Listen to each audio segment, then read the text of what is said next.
So the last time I sat down to record this podcast, I talked a little bit about the professional women's hockey league, and in particular, I talked about a particular situation that had come up within the PWHL draft, where in PWHL Minnesota, a team that right now basically that's what they're called. They don't really have a name right now.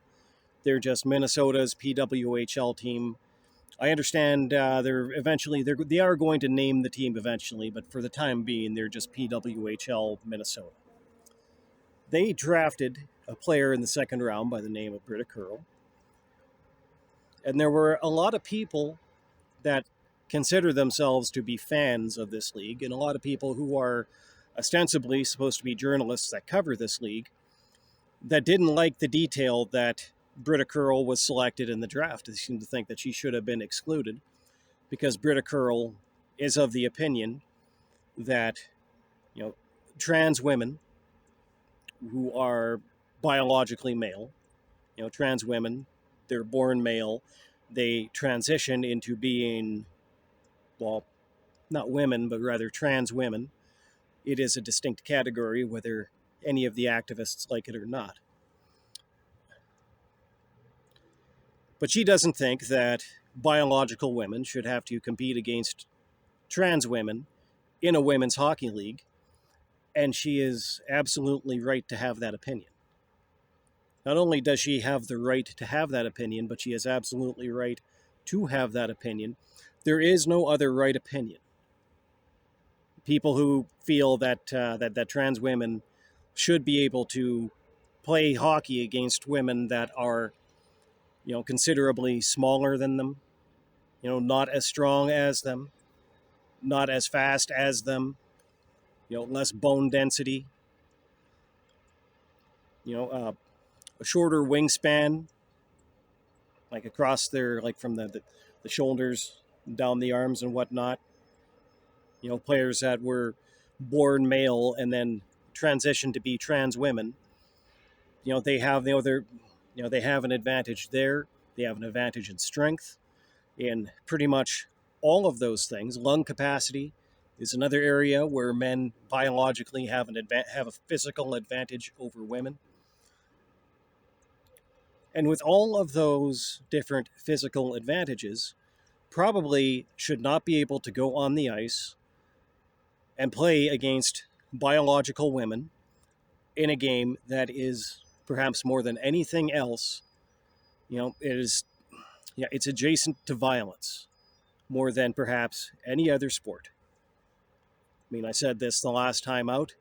In this league, in this game, it's entirely possible, it is entirely likely that one player is going to hit another player with their stick, and that's a minor infraction. They send them to the penalty box for 2 minutes out of a 60-minute game. Now, most of the feedback on that was, fairly positive, pretty much, affirmatory. And of course, it pretty much almost would have had to be, because like I said before, there is there's no other correct opinion. The idea that biological women should have to go out and play hockey, a sport that is, that rough and that violent, against basically like biological men, there is no argument there. There was one commenter that tried to that actually did try to not so much argue that, but really just kind of, I'm not entirely clear on what exactly it was that they were trying to accomplish, actually. But basically what they did was they just came forward and said, it's like, oh, well, you're just a bigot, you're transphobic, and it doesn't really matter anyway. No women have been hurt in any sport that matters. No women have been harmed by this in any sport that matters. And that right then and there was kind of the giveaway that for the most part, this is not really a person that is worth the time to engage in. I think the only thing that makes this comment even remotely worth engaging in is just the opportunity to kind of stop and examine these people for who they are, and more importantly, for what they are, and kind of take that moment to recognize that these are people that are not really worth engaging with. Because basically, these people are malignant narcissists. In the worst possible way. They're the ones who seem to think that for their own ends, and in my opinion, I think their ends are incredibly unclear. I don't really understand what it is that these people think that they stand to gain from basically running women out of women's sports, making it uncompetitive and unfair to actual women who were born women. Actual biological women. They want to make these sports unfair to them. I am not at all clear on what it is that these people think that they stand to gain from that. But the narcissism, I think, is something that we do have to stop and acknowledge. Because, right there in that comment, they just basically say, it's like, okay, well, it doesn't matter. These sports, they don't matter. And for one thing, that is in and of itself incorrect. Because obviously these sports do matter. They matter to the people that play them. They matter to the fans, like the actual fans that actually follow it. They matter to anybody who might, any friends or family that might come to see that athlete compete. It matters to all of them. But I think more importantly than any of that is just the detail to which, like, the logical disconnect from what they say and the way that they have actually chosen to behave in this, because they sit there and they say that these sports don't matter. And well, if these sports don't matter, then why do you want biological men to be in them so badly? Because ultimately that's what you're trying to do here.